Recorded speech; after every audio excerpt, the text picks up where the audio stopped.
பாஜகவில் உள்ள நாங்களும் தமிழர்கள்தான் நாடாளுமன்ற தொகுதி எண்ணிக்கையை குறைத்தால் ஒத்துக்கொள்ள மாட்டோம் என்று தமிழிசை சவுந்தரராஜன் தெரிவித்துள்ளார்.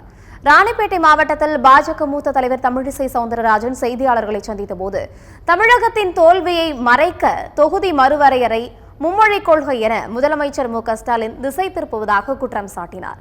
இல்லாத மும்மொழி கொள்கையை காரணம் காட்டி மத்திய அரசு வழங்கும் 2000 கோடி ரூபாயை தமிழக அரசு புறக்கணிக்கிறது என்றும் சாடினார். பாஜக தமிழ் மொழிக்கு எதிரானது அல்ல என்று தெரிவித்த அவர் பிரதமர் மோடி தமிழ் மொழியை அதிகம் பயன்படுத்துபவர் என்று தெரிவித்தார். பாஜகவில் உள்ள நாங்களும் தமிழர்கள்தான், எனவே தமிழகத்தில் நாடாளுமன்ற தொகுதியை குறைத்தால் அதை நாங்களே ஒப்புக்கொள்ள மாட்டோம் என்று கூறினார். நாங்களும் தமிழர்கள் தான், நாங்களும் கட்சியில உறுப்பினரா இருக்கிறோம், கட்சியில தலைவர்களா இருக்கிறோம்.